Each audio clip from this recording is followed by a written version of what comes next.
Hey everyone, welcome to night 2 of Lambda School's Web Dev 101. Tonight we're going to be doing some more HTML and CSS. So by the end of tonight, not only will you be building a slightly more complex web page than last night, but you will be able to style it as well. My name is Deandra Ryan Moss. I'm your instructor, and I am teaching you guys tonight live from Bisbee, Arizona. So I hope everyone is in Slack. As always, interact with me during the lecture and especially send me questions at the end. Even though it's overwhelming, I love it when I'm getting so much response I can't even read all of it. So loved your participation last night. Hope we get more of that tonight. So let's go ahead and talk a little bit more about Lambda School and what we're doing tonight. So I told you quite a bit about Lambda School last night, and then for every lecture we do in this series, I'm going to give you a little bit closer look at some component of the school. So if anyone is joining us for the first time, Lambda School is a 6-month web development immersive. So it is a 6-month full-time course where we take beginner programmers or beginner web developers and get you to the point where you are ready to be hired in the field. It is super accessible because, one, it is all online, which is pretty awesome because you can live on the edge of the universe like me and still attend. The other thing that makes it super accessible is the fact that you do not have to pay anything upfront. So you do not have to pay a single dollar of tuition at the start. Instead, you can do an income share agreement, which means that you'll be paying us your tuition back over the course of the first 2 years after you have gotten your job. So we only get paid after you have gotten that web developer job. So let me talk a little bit about the admissions process, because in order to start Lambda School, that's the first place to start. And I will say, as always, if you have any additional admissions questions, Karen Zachary is in Slack, and she's a great person to talk to about that. So I'll tell you what I know, but reach out to Karen if you have any questions or if you want to get started on that process. So the admissions process is twofold. The first is that there is a coding challenge. So the coding challenge, you need to be able to pass that to even open up the interview. And it deals with a lot of the topics that we see in this course. So a lot of students do wait until they've finished this course to do that challenge, but some feel like they're ready right now. So if you guys want to, you are welcome to take that coding challenge immediately and reach out to Karen if you're interested. After that, there's the actual interview, which is non-technical. So in the interview portion, we're mostly interested in just finding out who you are, why you want to do Lambda School, what you're trying to get out of this, what position you're in. And the idea there is we're really not so much interested in what you know right now, because we're here to teach you. We're more interested in your capacity to learn. So we're looking for people who are excited about programming, dedicated to learning, have the time to actually put 6 months into this program. So, and someone that's going to be able to work well with others and be the kind of teammate that we all want, because we take our environment in Lambda School really seriously. It's a tough thing, and we want to make sure that everyone is working together on the same team. So that's the admissions process. If you're interested in learning more or getting started, reach out to Karen. So that's a little bit about Lambda School and how to get started on it. Now let's move on to this Web Dev 101 course. So as mentioned last night, this is a 2-week course where we're just going to be introducing some of the front-end web development topics that you'll be learning in detail in the main curriculum. So last night we talked a lot about what is computer programming, what does it mean to be a software engineer, and took a look at our first language, HTML. Tonight we will be doing more HTML as well as CSS and a little recap of what web development is. And then starting tomorrow and for the rest of the course, we're going to be focusing pretty much entirely on JavaScript. So let's go ahead and get started for tonight. I want to do a little review of what we saw last night and then teach you guys a bit more HTML. So I'm excited to see all the cool web pages that you guys are able to create tonight in the homework. So let me share my screen and we can get started.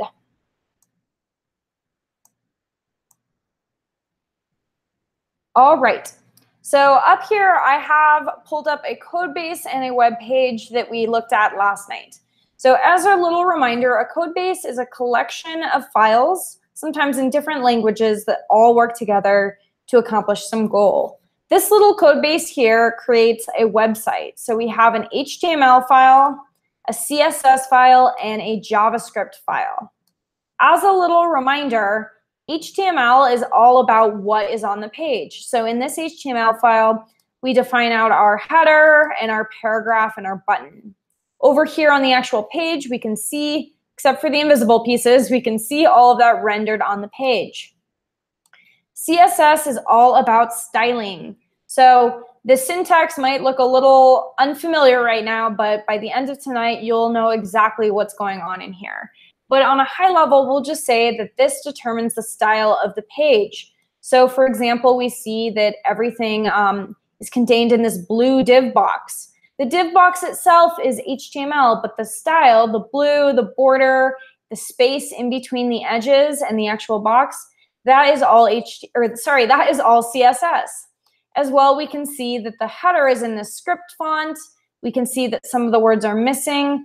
All of that styling is done with CSS. So that's what we're going to be learning later tonight.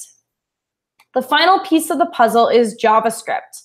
We won't be looking at any JavaScript code in detail until tomorrow, but we can still talk about what JavaScript does on a web page. As we discussed last night, JavaScript does a lot of behind-the-scenes stuff. There's a lot of functionality that's not even in this page because it's a simple page. So everything having to do with data is going to be JavaScript, submitting data, retrieving data, and all that. But some simple examples of JavaScript are also when we change styles. So when I press this button, notice that the words that were hidden appeared. So the style of those words changed dynamically. That is JavaScript. We know that when we click a button and something changes, it's JavaScript. Or as we saw last night in the Lambda School page, sometimes you might hover over something and a color changes. That's also JavaScript. So HTML is what is on the page. CSS is how does it look, and JavaScript is how does it behave. These three languages are key components to web development. So let's go ahead and hop on into CodePen so that we can talk about some of the elements we saw last night and start to write some new ones. So as a reminder, CodePen is a sandbox environment. So when I'm writing over here in an actual text editor, text editors are really great, and we can put together code bases so we can create big projects in text editors. But they're not so good for little chunks of code because every time we want to change something, we would have to refresh the page or set up a server that auto refreshes. But that is, whilst that is something you will learn in the main curriculum, we're not going to go over that in this course. So if you just really want to write some code and immediately see what it looks like, a sandbox environment like CodePen is great because we can just go ahead and write HTML directly in here and immediately see what's going on. So I went ahead and wrote a little bit of code before class today. So let's go ahead and break down what's going on here as a little reminder of what we saw last night.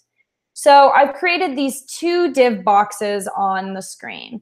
So we can see that on the highest level, we have these two div boxes. As a reminder, divs are containers. They're a way for us to group elements together. And by default, they're invisible, but I've written a little bit of CSS, just giving them a border so that we can see them a little clearer. As mentioned, in just half an hour or so, you're going to know exactly what's going on here and how to write your own CSS style. But I'll put it away for now so that we can review. I just did it so that we could clearly see where our div boxes are.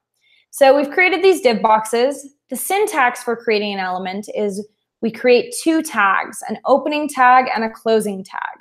The tags include the element name, which is something that's going to be built into the HTML language, and we put that tag name inside of these two brackets. And then down here in the closing tag, we do the exact same thing, but with an additional slash to indicate that we're closing our tag. So everything from the starting tag to the closing tag is going to represent what lives inside of our div box. We can see that we have several other elements nested inside of this div. Same thing down here for the second one. I've started out with a header H3 specifically. So we have these 6 different sizes of headers. By default, they're going to appear in different sizes, but we want to think about them as being different levels of importance. So an H3 is kind of a medium important header. Maybe at the top, I wanted to put an H1 that says Web Dev 101. We can see that by default, that appears larger, but once again, we care more about the importance than the size because we can change the size in CSS. So, and once again, we have the same syntax of an opening tag, content, and a closing tag. So we're seeing now are a couple different header elements. Below that, I have a paragraph. As they sound like, paragraphs are generally used to put in chunks of text. So I have this little bit of text about what we learned last night inside of my paragraph. And then within that paragraph and this paragraph down here, I've highlighted a couple words. I've highlighted the two languages that we're learning right now, HTML and CSS. So spans are similar to divs in that they're containers. Whereas divs are kind of bigger containers meant to group elements together, spans are generally used to highlight individual words or chunks of text. And once again, by default, spans are going to be invisible. My spans are visible. We can see they have a little dash border on them. Once again, that was CSS that I wrote just to make it a little clearer for you guys. So by default, our spans are going to be invisible, but it's nice to have that CSS there so we can confirm that they actually exist and they're on the screen. So those were the 4 elements that I taught you guys last night, and you had some opportunity to play and practice with those in the homework last night.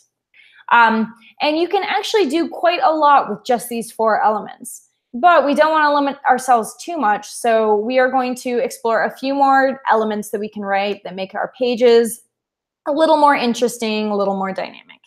So let's go ahead and play with a couple new elements. The first one that I want to do is an image. So at the top here, I'm just going to put an image on here. So I'll start with the image tag. So as we know, we always need to start with whatever the keyword is for our tag name. So this is going to be built in. So I couldn't actually spell out image because that's not built into the language. That tag name doesn't exist. It's IMG. And as mentioned last night, we will start to memorize these as we go along, but there's no need to memorize because all of that information exists online. So we can always Google and see some references to what all these tags out here are. So if we're ever trying to remember, is it H3 or header 3? Is it image or IMG? We can just Google it and look it up. So based on the pattern we've seen so far, you might be thinking, okay, opening tag, closing tag. But it turns out that images are self-closing. A couple tags built into the language are self-closing, which means we just have to put a slash at the end. So we can think about, if you want to know why is an image tag self-closing, it's because an image can't contain any content. Whereas a header might contain text, or a paragraph might contain text, or a span inside of it. An image is just an image. We don't really put anything inside except the image itself. So that's why images are self-closing. However, we need some way of actually putting the image in as well. And it turns out that we use something called an attribute. So this is a new term for you guys, attribute. So an attribute is an extra bit of information we can add to our HTML element. And different elements have different attributes we can use. So once again, this is something that is built into the language. There is an attribute name called source, spelled SRC, that is built into image. So we couldn't really do a source on our H1, but images are expecting a source attribute. And in fact, this attribute is really required to actually get our image up. So source is going to be equal to the address of the image. So when I say address, I can mean a couple different things. For what we're doing today in CodePen, the address is always going to be the URL of the image itself. It could also refer to a location in your code base of an image. But for right now, we'll just be doing URLs as our sources.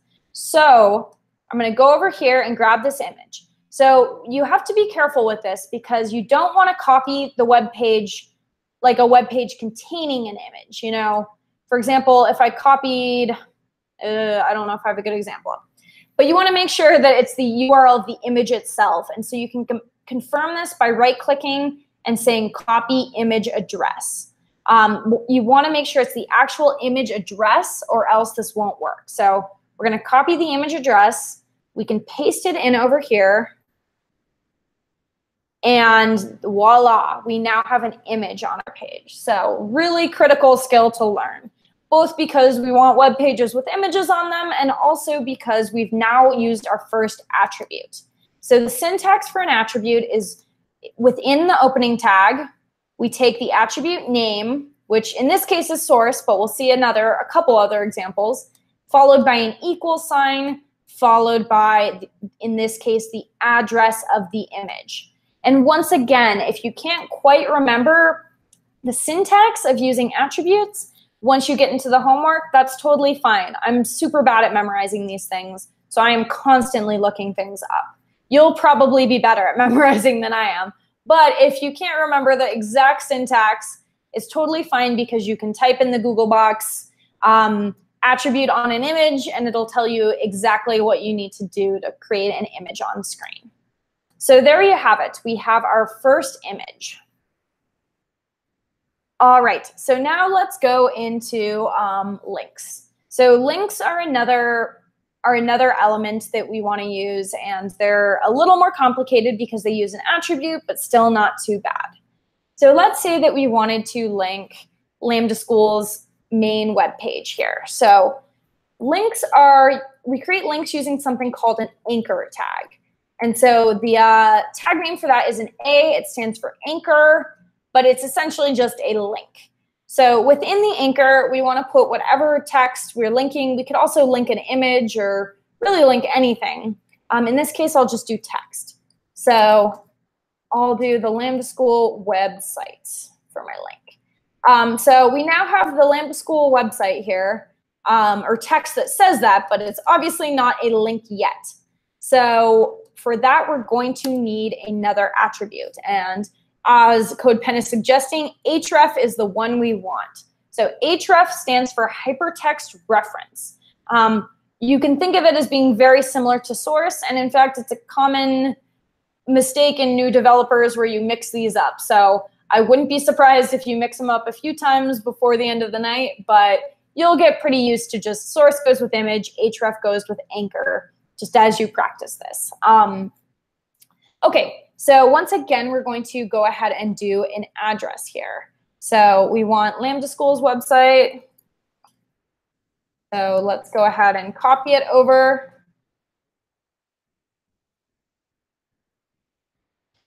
And so now this link will open the Lambda School page. And so notice that now my website has turned into the Lambda School page. And that's kind of annoying in CodePen because we want our web page up. So one thing that we might do to make CodePen work a little better, because the links can be a little weird in CodePen, is another attribute that I'm going to show you called target. So target is another attribute we can use on anchors, and I'm going to set it equal to _blank. So this attribute is optional. href is pretty critical because without it, our link won't go anywhere. It won't really be a link. Target is an optional attribute we might put in. And what target equals blank does is it says, open this in a new window or a new tab. So notice now, instead of changing my pen, it opened over here. So that's really nice in CodePen and sometimes nice in general. And I want you guys to start noticing as you're going through websites that you're just using in your day-to-day, how some links will open in a new page and some will open in the same page. And now you know what's going on behind the scenes. It's just a little attribute called target. So there is an image and a link, two other critical building blocks of writing HTML. So, okay, let's go ahead and take a look at one more element that I want to show you, or a couple more elements that I want to show you that are all related. So we're going to look at lists next. Lists are a little more complicated as well because you actually have to build lists using multiple elements. So whereas everything we've put on the page so far, we've only had to use one tag to create it. Lists will require us to use 2. So not too complicated, but a little more advanced than what we've seen so far. So let's go ahead and build our first lists. I'm going to start with something called an ordered list. And I'm actually going to kill this link and this image real quick just so we can see what's on the page a little better. So sorry, they're going away.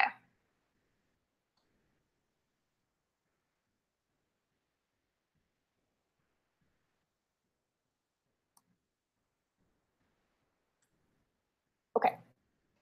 All right, let's put a list in. So we have this little div here that contains information about night 1, but maybe instead of a paragraph about what we learned, we want to actually put in a list. So let's go ahead and start with an ordered list. An ordered list is used to create items that exist in an order, as you might imagine. So we could actually put topics from last night in the order that we learned them. So each individual topic will go inside of a list item tag.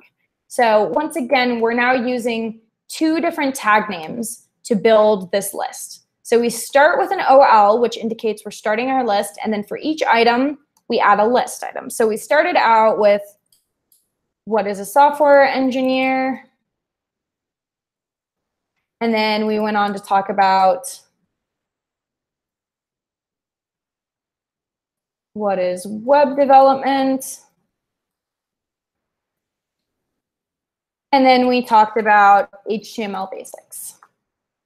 So there's a little ordered list of everything we did last night. And by default, notice that ordered lists appear with numbers. So that's a default style that honestly is generally going to be removed pretty much instantly by most developers, but it's a good way when you're starting out to just make sure that you are working with an ordered list. So the other option, which is a little more common, is called an unordered list. And so it's just a list of things that don't have any sort of order. So if we wanted to create a totally different list, like put this in a different div, 1 second. So little bit unrelated to Web Dev 101, but maybe we want to create a list of what's in my fridge. So this is not going to be in any sort of order. So we want to use the UL tag to indicate that we're building an unordered list. And then we create list items. So I have some hummus in my fridge. I have some lettuce, some leftovers, etc. So notice that by default, the list items on the unordered list are going to have bullet points. So both list types use this LI tag to put the items in, but then the LIs are going to be contained in a different tag depending on if we want an ordered list or an unordered list.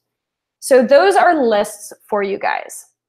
So these are just a few examples of HTML tags. And as mentioned, and as we can see in the documentation, there are a ton of these. To be fair, a lot of these are not used very often, but there are still a lot of useful ones that we haven't seen yet. So these are all the elements that I'm going to introduce you to in this course. However, I do encourage you to explore, play with them.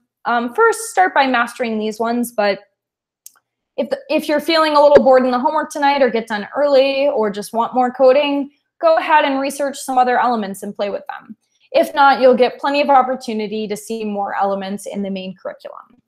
So that is pretty much all I'm going to show you in terms of HTML. But for the rest of the night, we're going to be exploring how to actually style our web page by digging into the CSS. So let's go ahead and switch focus a little bit down to that. All right, so I'm going to go back for a minute to this code base we have here.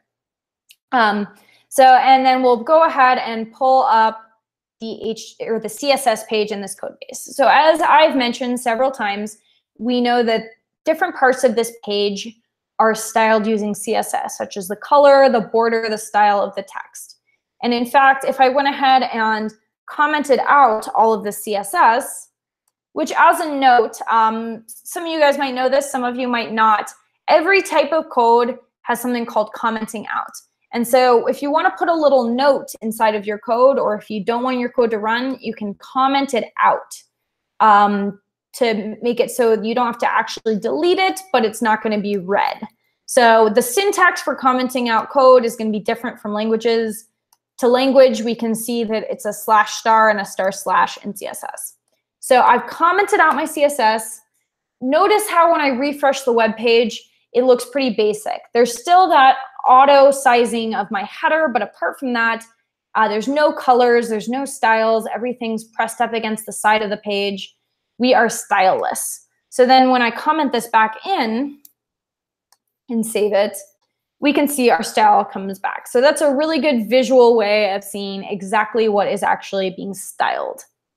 All right, so let's take a look at this code and talk a little bit about the syntax of CSS. So we're just going to talk about the general syntax here, and then as we go back into CodePen, we can explore in more detail how to use these different properties. So just on a visual level, we can see that our HTML code and our CSS code looks different. There are some familiar things like CSS tags that we see in here, but for the most part, this looks pretty different. Instead of these caret brackets, we now have curly brackets. We have these pairs followed by with colons and semicolons. That's going to be our basic form of CSS page, or of a bit of CSS code. So there's kind of 3 parts to writing CSS code. There's the selector, which says, okay, this is what we want to style. So in this chunk of code, I'm saying, okay, I want to style the divs. And then we have curly brackets, and everything inside those is the styling I want to put on the divs. So I've put 4 bits of styling on my divs.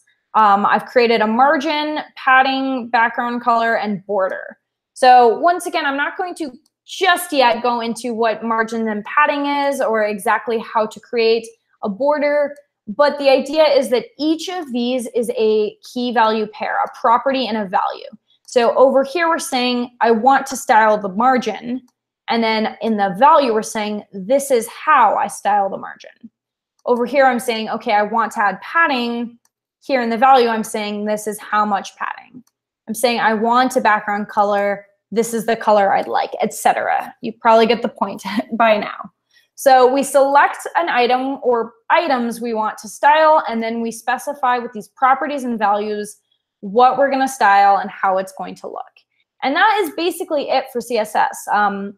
Those three concepts of a selector, a property, and a value make up all of CSS. So that's a pretty simple framework to view all your CSS code through. As it were, though, even though we're starting from this simple idea, CSS can get pretty complex. And by the end of tonight, you will see some of the ways that this code can get pretty complex. And it really is a subtle art to make a beautiful web page. But we have to start with just some basic properties and values. So the other thing I want to mention is this idea of the code being read. So this was something that I talked about last night that I want to just review. This idea that, you know, when we're writing new code, we need somewhere to write it, whether it's in a sandbox like Replit or in a text editor like Sublime. We need to, of course, know the rules of the language, the syntax and keywords inside of CSS.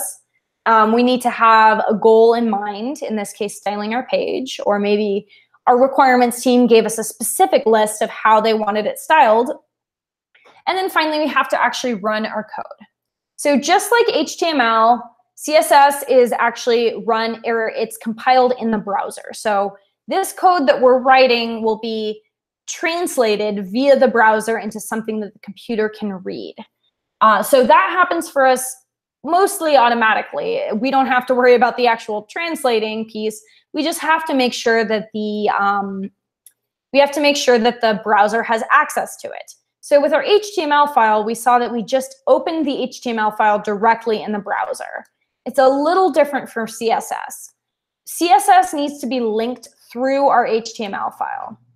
So over here, this bit of code is actually me linking in the style sheet. If I commented that bit of code out, notice that the comments in HTML look slightly different, then it would be gone.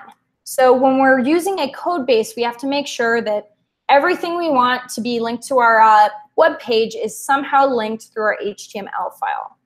This is something I just wanted to talk about because it's important to think about how is our code being linked? Where is it coming from? Is this code actually going to be run? But this isn't something we have to worry about in detail in this course. It is something that you will have to know how to do if you're writing code in a text editor on your local machine. But luckily, CodePen does all the hard work for us. So nowhere do I actually have to specify that the CSS is linked because CodePen assumes that we want to link our CSS. So that is another little nifty thing that CodePen has built in for us so that we don't have to worry about some of the nitty-gritty details. Once we start writing CSS code, it will automatically appear on page because that linking is taken care of behind the scenes for us. So just wanted to show you briefly what that looked like in the text editor, but from now on, we don't really have to worry about linking CSS because it is happening automatically for us via CodePen. Okay, so now we have a little reminder of what CSS does, how it plays into the web development puzzle. We've talked a little bit about how to link it and run it. We've talked a little bit about this magical formula of selector, property, and value. Let's take a deeper look into it so that we can actually start writing some meaningful CSS code. So I'm going to clear the slate here and start from scratch. All right, so as mentioned, the first thing we want to do is select something to style. So we can select any element we've created or any set of elements. So if I select div, I'm actually selecting every single div on the page. If I selected li, I'd be selecting all of the list items. So let's start with divs. So I just write out the tag name and then follow it by these curly brackets. As with HTML, the white space isn't required. We could type out all of our CSS on one line if we wanted, but by convention, we write it in this way. It makes it a lot easier for developers to read. So we actually space out our brackets and then create each bit of styling on a new line tabbed over. So we need to know a CSS property that we want to set. And once again, these properties are built into the language. So I'll show you a couple examples of properties, but it's, if you want to learn more, it's up to you to play around in the documentation and see what else is out there. So I'm going to start by giving my div a height. Actually, let's start with the background color so that we can see our divs more clearly. So background-color. So once again, because this is built in and because we have to be precise when we're writing code, we have to write out our properties exactly the way they're expected. We couldn't do background color. We couldn't do it as one word. It has to be background-color. And what's nice about CodePen too is if you set up the autocomplete, it will actually suggest valid properties for you, so you never have to second guess how to spell it or if it's a real property or not. As far as the value for background color, it's expecting a color.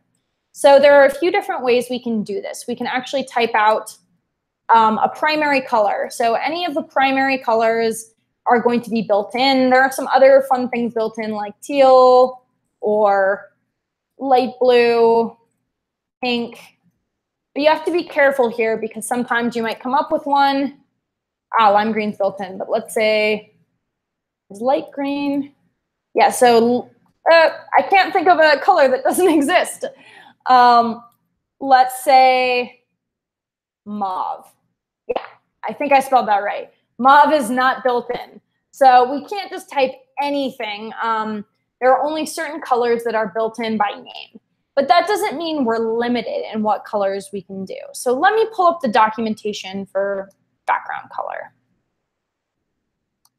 Do I have it pulled up?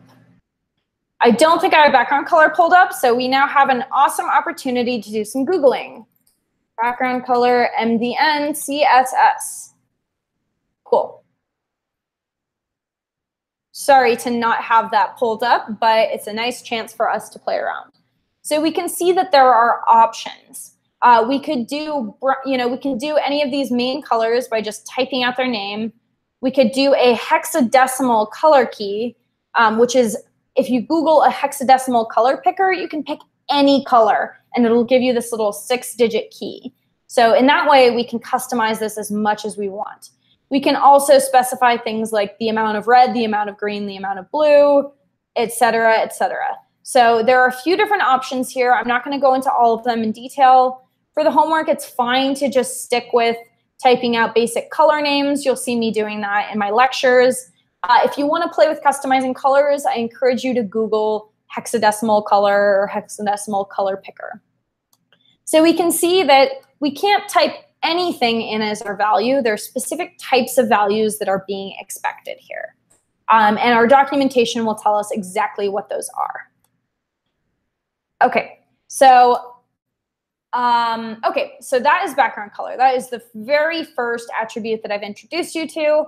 And it's a nice one because we can now clearly see where our 3 div boxes are on screen. So, and notice once again that by doing the div selector, I've selected all 3 divs. So by default, this selects every single div on the screen.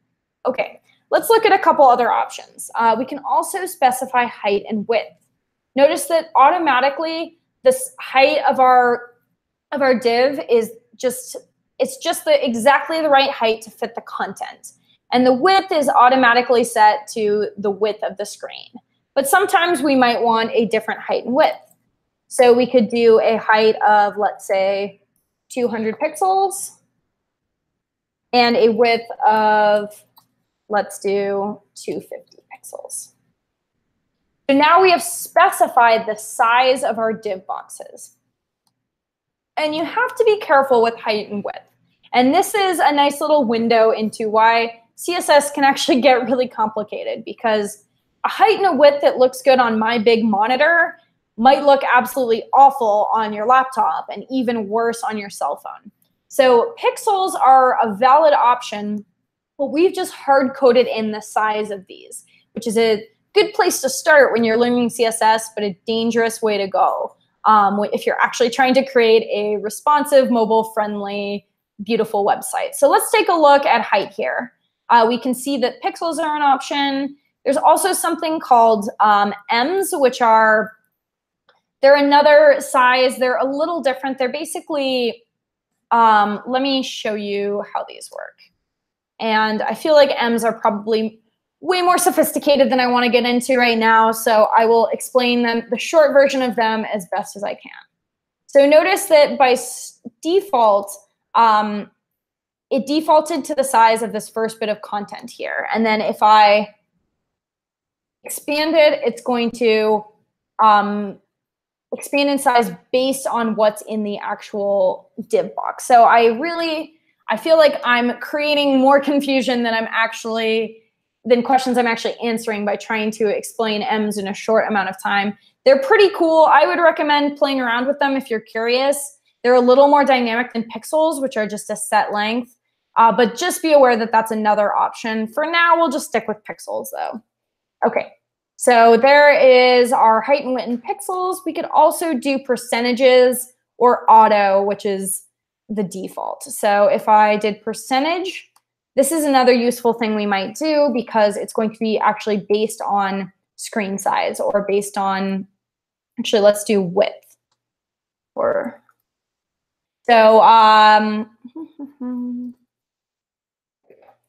So right now it's doing 50% of, it's actually its parent element. So this is another one of those where I'm like, ooh, I want to introduce you to it, but we could spend a long time talking about it because it's not just 50% of the screen, it's actually 50% of the element that it's inside of.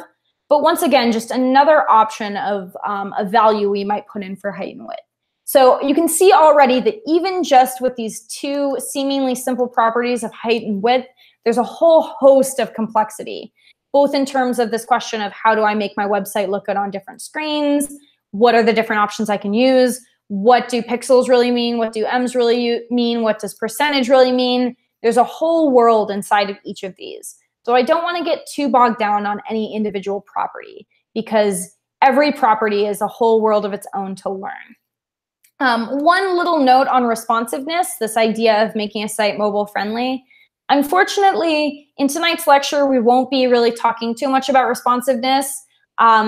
it's a bit of a more advanced skill to learn. We are laying some good foundation for creating responsive websites, but that is something that you will be learning in the main curriculum. So unfortunately, not much talk of responsiveness tonight, but just be aware that that's a really important part of the styling process. Okay, so let's do a few more properties for you guys. Okay, I'm going to do color next. This one is pretty basic.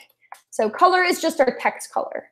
Though as a reminder, the property is actually called color. So if you did text color, that wouldn't really help you because text color does not exist. It's just called color. And so once again, we can do, that's pretty awful looking, sorry. Let's see if blue is any better. Or we could do white, that might look a little better. Yeah, so you can do any of these main colors. Just like with background color, you could also Google a color picker and find an exact color to use if you wanted to customize this more. So text color, definitely a basic HTML property that's pretty critical. Let's talk about font size. This is also something that could be in pixels. It could be in ems. Huge. So yeah, we can auto change our font size. And I remember mentioning a few times that this H1 size is only by default. So notice that if I wanted to change my font size, I could make my H1s tiny if I want. So you don't want to get too hung up on this idea of H1s as being the biggest because they're only the biggest until we come in with our CSS and play with them. After that, they could be tiny, or we could even make them bigger if we wanted. So font size, another nice option for a property that we can use in CSS. Okay, let's do border real quick, and then I see some people asking about margin and padding. Margin and padding are great. We'll talk about them in just a second. So the last thing I'm going to do is a border. So borders are a little different because notice that everything we've done so far, there's just one value that you place in. Borders are a little more complicated. There are a few different types of values we can put in. We could just put in a style like this. If I just went ahead and put in a solid border, it would just default to being this black border.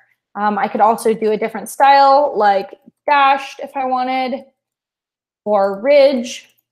Notice that if I get this slightly wrong, if I said ridged instead, it doesn't work because that's not one of the options.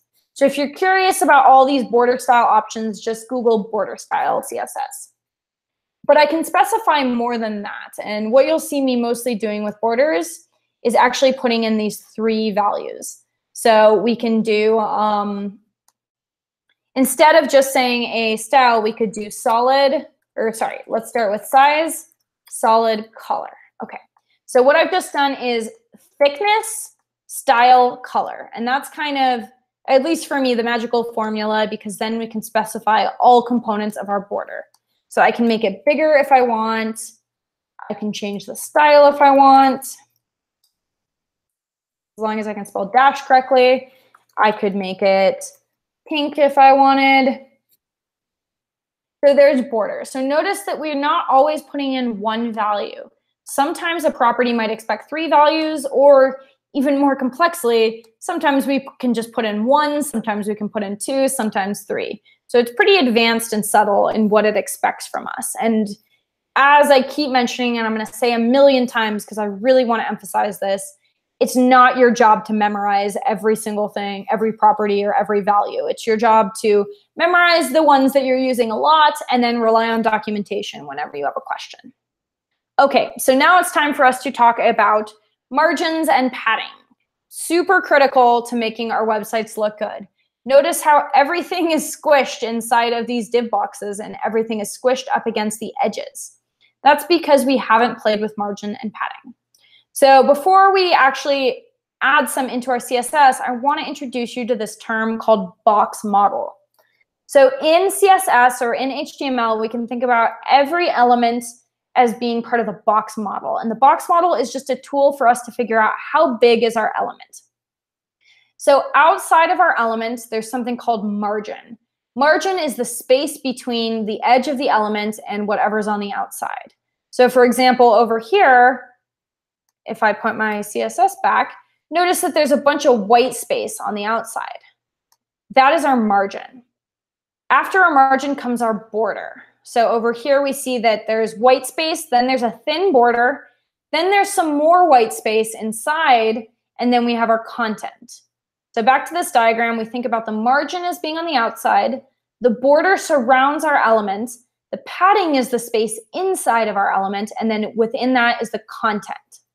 So this is a little abstract guide to this, and this diagram is on our syllabus if you want to reference it. But let me go ahead and show you what that looks like live. So I'll go ahead and do it on, let's do it on this H1. So I'm going to start by adding some margin. And once again, margin can be in, there are lots of different options for margin. I'm going to stick with pixels. So I'm going to say a margin of 10 pixels. Notice that the space on the outside of this element just changed. So let's make this a little more dramatic. Okay, cool. So now it's really obvious. We see that there's all this space wrapped around our element. That is a margin. We can specify specifically the top margin if we only wanted to do that, or only the bottom.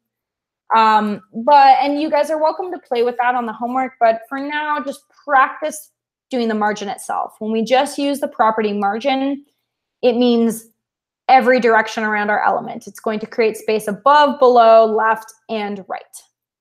So that is the margin. Now let's look at the padding. We've already played with the border, and we've seen how we can change the border thickness. So let's give this a padding of 25 pixels. So now all of a sudden there's 25 pixels worth of space inside of here. We can see there's extra space over here just because by default it's going to go to the end of the screen, but there's all this space down and below. So we can use margin and padding to make our website look good and be more readable. Really great. We don't like it when all of our content is squished to the edge, like in these divs. So margin and padding are maybe not the most glamorous CSS properties, but very critical for making beautiful websites. And if in doubt about how to think about this, just come back to the box model, which is kind of this guide of what all goes into making an element. Well, we have to think about space outside of it, the border, the space within, and the content. Those are the key components to what really makes up a HTML element. All right, so those are all of the properties that I am going to be showing you guys for tonight. Once again, we're really just scratching the surface. Up here I have in MDN, where are all my elements? Sorry. Here we go. So here are all these properties that we can do in CSS, tons, like an overwhelming amount. So you're not expected to memorize these. Just start by playing with the ones I've taught you tonight. And then if you're curious, you can play with some more, but there's a whole world of CSS properties out there. Okay, so let's see, what are we doing next? Oh yes, selectors. So as you guys might have noticed, while this selecting element thing is all fine and good, it's not very sophisticated. So when I selected the div, it styled all of my divs. What if I only wanted to style one div? How would I do that? Or what if I wanted to give one of my headers and one of my list items the same style? There's no way to do that right now. So we want a little bit more of a subtle approach to selecting and styling. And it turns out that that is what well, first of all, there are a bunch of different cool ways to select. It turns out that selectors are also one of those topics that like at first seem simple, but when you look closer, there's a million different cool things you can do. Unfortunately, I'm not going to show you very many tonight because it's just a whole world in and of itself, but we're going to talk about classes and IDs in just a second here. Classes and IDs will allow us to style individual elements or to give elements of different types the same styling. They're pretty great. So let me go ahead and start with IDs. So let's say that I just wanted to style this what's in my fridge header. So if I did, if I selected H3 and gave it a color of blue, notice that all three H3s have turned blue. But what if I only wanted this one up here to be blue? Well, I would need to use an ID for that. So for starters, we have to put our IDs in over in the HTML. So IDs are put in just like any other attribute. So we do the keyword ID equals, and then we get to name our element. So this is something custom. I'm just going to call this fridge header. That's pretty clear, descriptive. We like descriptive ID names. This could be something totally unrelated if I wanted. It could be gibberish. We don't like to give our IDs gibberish names, though. It will make our lives really hard. So even though we can, don't do it. So what I've done in the HTML code is I've actually tagged this thing. I've said this now has the ID of fridge header. And IDs are unique. So they're a way of tagging one single element on the page. And now that I've tagged it, I can style it. So you might think, okay, cool. So I do fridge header and then start styling. Well, that won't quite work. Let me copy over the style and then, okay, so theoretically we want to turn just this one header blue, but something's gone wrong. What is it? Well, it turns out that it's looking for an HTML element called fridge header, which does not exist. So instead we want to put in a hashtag. Using the hashtag symbol, we're telling our CSS code we're looking for an ID called fridge header. So whenever we're selecting based on an ID, we use the hashtag symbol followed by the name of the ID. So this has to match exactly what's in our HTML code. But notice that we have succeeded. We have styled just one of these H3 elements. So we have used this, and now we can do whatever we want with this header. We could give it some margin. We could give it a border. We could do whatever we want with it. Let's make that margin a little bigger. Cool. So yeah, that is our fridge header. And right. Okay.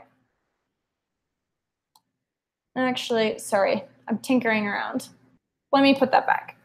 Getting derailed. I apologize. Okay.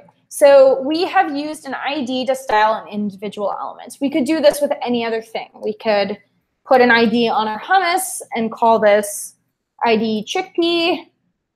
We could grab it over here in our CSS code.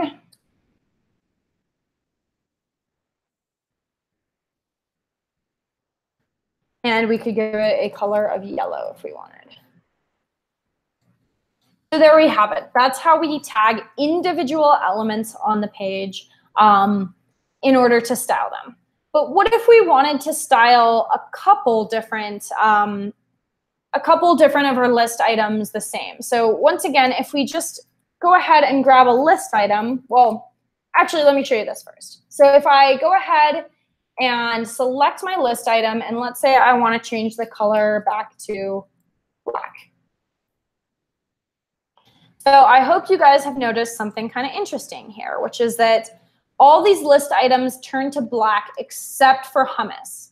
Hummus turned yellow. So there's now two competing lines of HTML. This element here is getting mixed signals. In one place, it's saying, okay, color it yellow because it has the ID of chickpea. In another place, it's saying color it black because it has the tag of list item. So whenever there are contradictory CSS code messages coming from two different selectors, IDs are always going to be the highest priority. So IDs will win over tag names. So if you have two different bits of code contradicting each other, whatever is in the ID selector is going to win. So that is why this is yellow instead of black, even though there are two different bits of code saying two different things.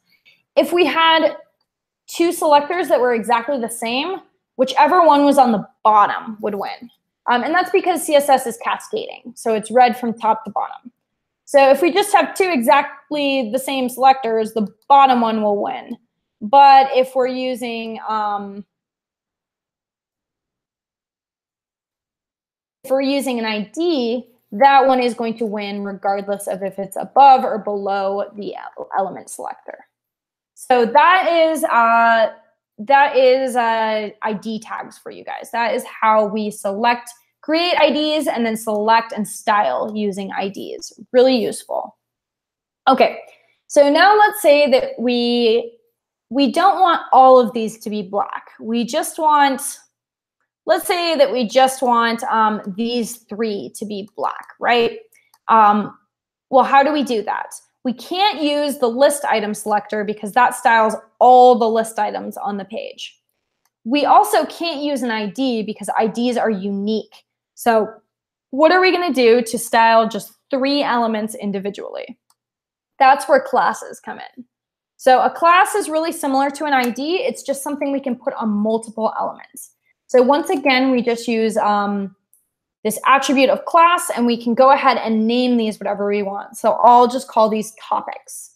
So each of these are topics we covered. So once again, I'm using a useful, intuitive, hopefully intuitive class name, which will make life easier for our fellow developers. So I've put the class of topic, actually I'll just do topic singular, sorry. I put the class name of topic on these 3 topics. And now instead of selecting the list item, I want to select based on the class. But we need to indicate it's a class, which we do with a dot. So we can't use a hashtag because that's for IDs. We can't just leave it regular because that's for tag names. But a dot will tell the CSS we are selecting a class. So notice now that only the 3 list items with the class of topic were selected and styled with the color black. And we could throw other things on here if we wanted. We could give them a border. And all of this code is only going to apply to things with the topic class. And we don't have to restrict ourselves to just list items, right? Classes can go on anything. So if we wanted, for some reason, to also put the class of topic around WebDev 101, notice that it appears. Also notice that the class overwrote this H1 styling that we have. So we have this border coming from H1 and a border coming from the topic class. So classes are going to be prioritized over just regular tag selectors. And I actually have a little chart here that I want to pull up for you guys. So we can select, there are more ways we can select, but for starters, we're just going to focus on tags, classes, and IDs. We see that in the HTML, we don't have to add any extra attributes just to use a tag selector. For the class, we have to actually add a class. For an ID, we would have to add an ID. It's possible that a single element would have multiple classes or a class and an ID on the same thing. And then in our CSS, we select our tag selector without, we select a tag without any extra symbols. We select a class using a dot, and we select an ID using a hashtag. And then each of these has a different priority. So the styling coming from an ID will be the top priority. That's what will appear. If there's no styling coming from an ID, then we'll look at what styles are coming from a class. And if there's no class styling, then it will default to whatever's coming from a tag selector. So here's a little image to just hopefully help you guys get this straight. If anyone wants this after the class, I can post it in Slack if you want. Unfortunately, it is not on the syllabus because I just created it like half an hour ago. Not half an hour ago. I was lecturing you half an hour ago, but I created it today. Anyways, that's an aside though. So that's selectors for you guys. And as you might be starting to tell, this is one of the places where CSS gets really advanced. And even though the concepts are simple, in execution, it can get really complicated because there's all these competing bits of code and you're not totally sure what's coming from where and what's going to win, so to speak. So there'll be a bit of opportunity on the homework tonight to practice thinking about where does my style come from. And even notice that this white color that's actually in the list items and in the headers is actually coming from the parent element of the div. So there's kind of this inheritance of style that happens too. So there's a lot going on just within this simple idea of selector, property, and value. Okay. Well, that pretty much sums up what I'm teaching you guys for tonight. There are a couple other things I want to mention before we wrap up. Once again, I do want to remind you about all these great online resources. I'm using MDN, which is Mozilla's guide to HTML and CSS. I really like it as just basic documentation. If you want something more advanced, YouTube is probably my go-to place. So you can find like little 2 to 5 to 10-minute lectures on just about any topic in this. So if you want a deeper look into anything I've mentioned tonight, you can Google it. You could maybe find someone's blog, but I like to check YouTube. I think it's a good resource. So a reminder to Google, back to this idea from last night of thinking like a software engineer, Googling is like the #1 thing that we do on the job. So if you want to get some real world experience of what it feels like to be a programmer, just ask Google every time you have a question. It's a great thing that we have these amazing resources online for us, and I encourage you to use them in your homework. Speaking of your homework, let me go over the homework really briefly for you guys. So there are 3 assignments tonight. They are linked through the syllabus, but they also will be posted in your little homework group. So, okay, here is the first one. So the first one isn't so much code writing as code reading. So don't comment out this code yet, or else it won't be very interesting. So go ahead and look in the JavaScript section. There's an explanation of what you need to do. Essentially what it'll do is say, hey, what color will this be once the CSS is? Or what's the background color of this chunk? And it's your job to look over here at the HTML and at the CSS and start to explore just by reading what the colors and styles of everything on this page is. At the end, you can delete this comment and you'll be able to actually see everything on page. So the first homework assignment is all about reading code. The second one is kind of a blend of reading and writing. So in this one, you'll be writing CSS and you're trying to get your CSS to match the description. So you want this thing to have red text and a blue border. And you don't want to edit this HTML at all. That is the challenge. Don't change around the HTML. Just play with the CSS in order to make everything appear the way it's supposed to in the description. And there's one little challenging thing that I didn't go over in class tonight. If you guys really want, I can answer it in the questions, but there's something in here that you haven't seen before. So if you guys want to, I guess I can answer in the questions, but I would encourage you to actually Google that and practice your Googling skills. So the last bit is more of a free-form web page creation. So you created a little web page last night. You're going to create a styled web page tonight. So you have some requirements of HTML elements. You have some requirements of CSS, different attributes, as well as different selectors. So just go ahead and have fun creating this business page using the skills that we've learned tonight. We've started you off with a little bit of code, but you'll have to add quite a bit more. So those are the 3 assignments for tonight. As always, make sure you're forking them over to your page. And there's no need to formally submit them. If they're forked over to your page, we have access to them because we got your CodePen info. So, and if you have any questions about these, definitely ask in Slack. Okay, so that's a lot of stuff. Let's open up the floor to questions. I don't want to answer too many because I want plenty of opportunity for Googling and plenty of time for homework. But go ahead and ask all your questions. I'll scroll up and see if there are any I missed. And let's do that. Let me see what you guys have so far.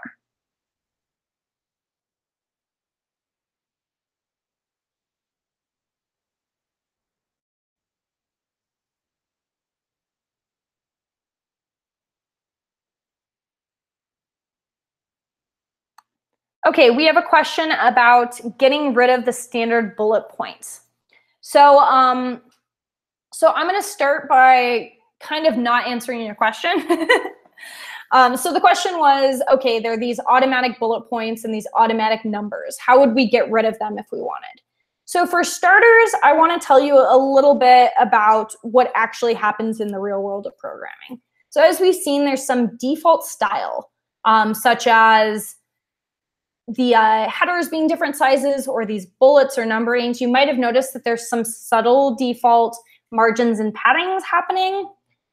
We don't really like that because as programmers, we want to be control freaks. So what usually happens when you're actually creating a web page is the very first thing you put in is a bit of code that's designed to actually wipe the slate clean on your CSS. So this built-in styling is kind of nice when you're first learning, but when you're actually trying to make a web page, you really want to get rid of it. So a lot of the times, if you're making like a production web page, you'll just wipe the slate clean at the beginning. And there are different techniques for doing this that I'm not going to go over in detail. So that's something you usually wouldn't even have to worry about in a actual production code base, because that's something that you just want to take care of every time. But let's say you specifically wanted to get rid of this default styling. Let me actually Google this because I'm spacing on exactly what it's called. So we'll do bullet style CSS. There we go, list style type. I always forget that one. So we can use this to actually change what they look like if we want, but I believe there's also a none option here. And this happens every time, and I'm glad, because you guys always ask questions of things that I don't have memorized, because as mentioned, I'm horrible at memorizing this stuff, which is why I love Googling. So let's go ahead and select our unordered list, and we'll do bullet, or wait, it was list style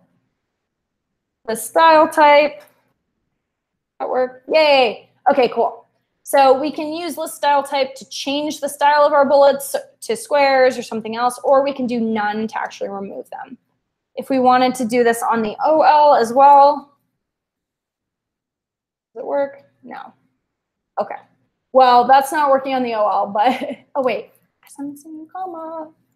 Cool. So, and a little opportunity to see that you can actually select multiple HTML tags at once if you want, using a comma. So I've now selected both ULs and OLs to remove the style type on all. Notice that we can't remove it from individual items. We actually have to select the entire list if we want to remove our bullets or our numbers. Okay, we have, okay, this is a great question. Is there a rule of thumb in the way that CSS is structured? So I'm glad you asked this, because first of all, I apologize for my code. I'm writing in a crazy order. So general rule is, yes, you would start with all these tags at the top and then move on to classes and then move on to IDs at the bottom. That's a nice starting point for structuring code. But as it were, even just doing that, you're going to end up with some pretty crazy looking CSS, because advanced websites are pretty complex. So the reality of a production website is that there actually is not going to be one CSS file. There are going to be many CSS files. So, and that's another reason why CodePen is great for this kind of thing, but not so good when it comes to actually writing big code bases. So we really wouldn't want all our CSS living in one place, because there's going to be a ton of CSS on a big production website. So a lot of the times there are actually going to be separate files.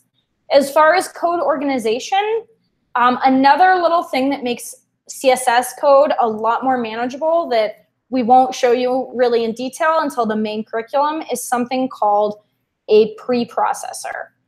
So preprocessors, the short answer are preprocessors are a way of making our CSS code a little more dynamic. So for example, let's say that I have some, actually, I will use this as an opportunity to show you a hexadecimal color picker. If I can spell it. Decimal color picker, cool.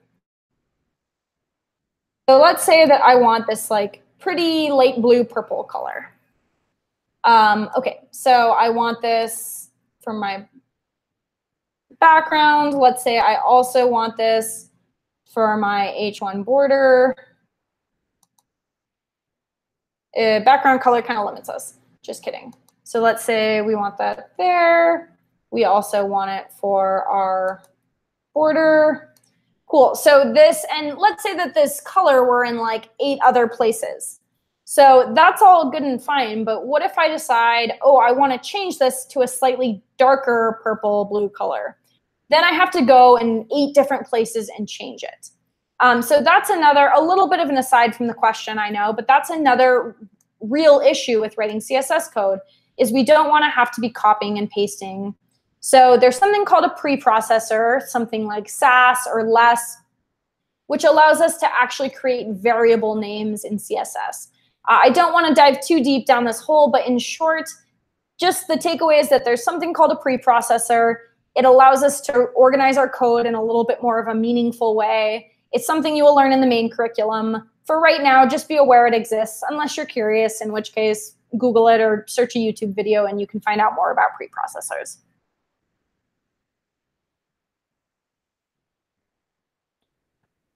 Okay, let's see.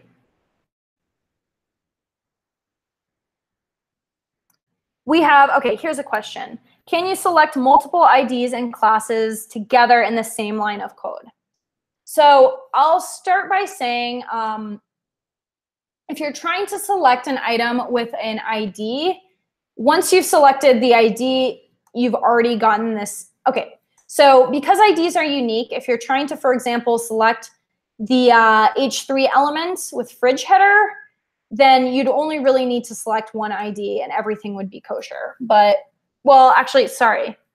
There's two different things that question could mean. So let me address both of them. Let me back up. I'm going to actually, things are getting crazy here, so I'm going to actually wipe the slate clean and start from scratch.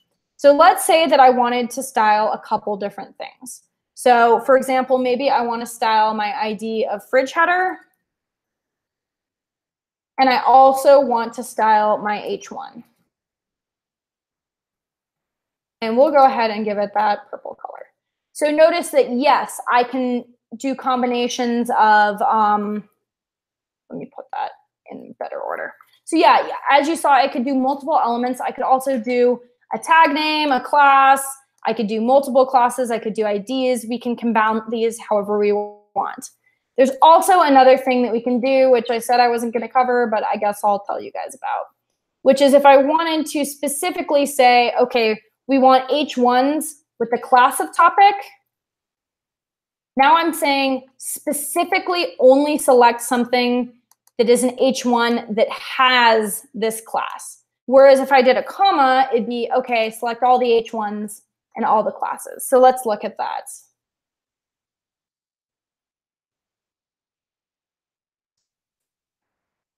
Sorry, that red color is horrible. So what I've done here is I have selected all the H1s, which there's just one, and all the items with this class. But if I combine them, I'm saying just select something that is an H1 and has the class. So that's two different ways that we can compound things when we're selecting. Both really useful in different circumstances. Okay, let's see. A couple different... We have a bunch of people asking for the image that I created, quote, half an hour ago, which I did not create half an hour ago. My sense of time is just whack. I will post that in just a minute when we finish our lesson. I'm going to answer just one or two more questions, and then we'll call it for the night. So there's a question about how do we change the settings to autofill in CodePen. Let's see if we can do that. Notice that here, so we don't want to go to settings. That's the setting for the individual pen. Click on your picture, and then there's another settings option down here. This is going to make me leave, but oh well, I guess we're done. And then I believe that there's somewhere in here we have autocomplete. Ta-da! So I know that's a little confusing. Don't do the settings for an individual pen. Go to the settings based off your image, and that will help you actually format your CodePen to be a little more useful. Okay, I'm going to call it for tonight because I want you guys to have plenty of opportunity to work on your homework. So no more questions. I'm sorry, guys. I do appreciate all the awesome questions. I wish I had time to answer them all. All right, so that is it for tonight.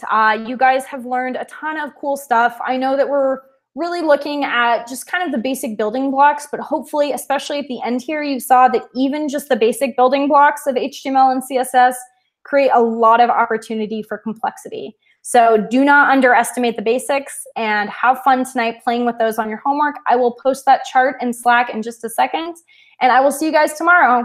Have a great night. Good luck with the homework. Tomorrow we're going to be doing JavaScript, which is kind of a whole nother thing, but a lot of fun. So I'm looking forward to it. I will see you guys then. Good night.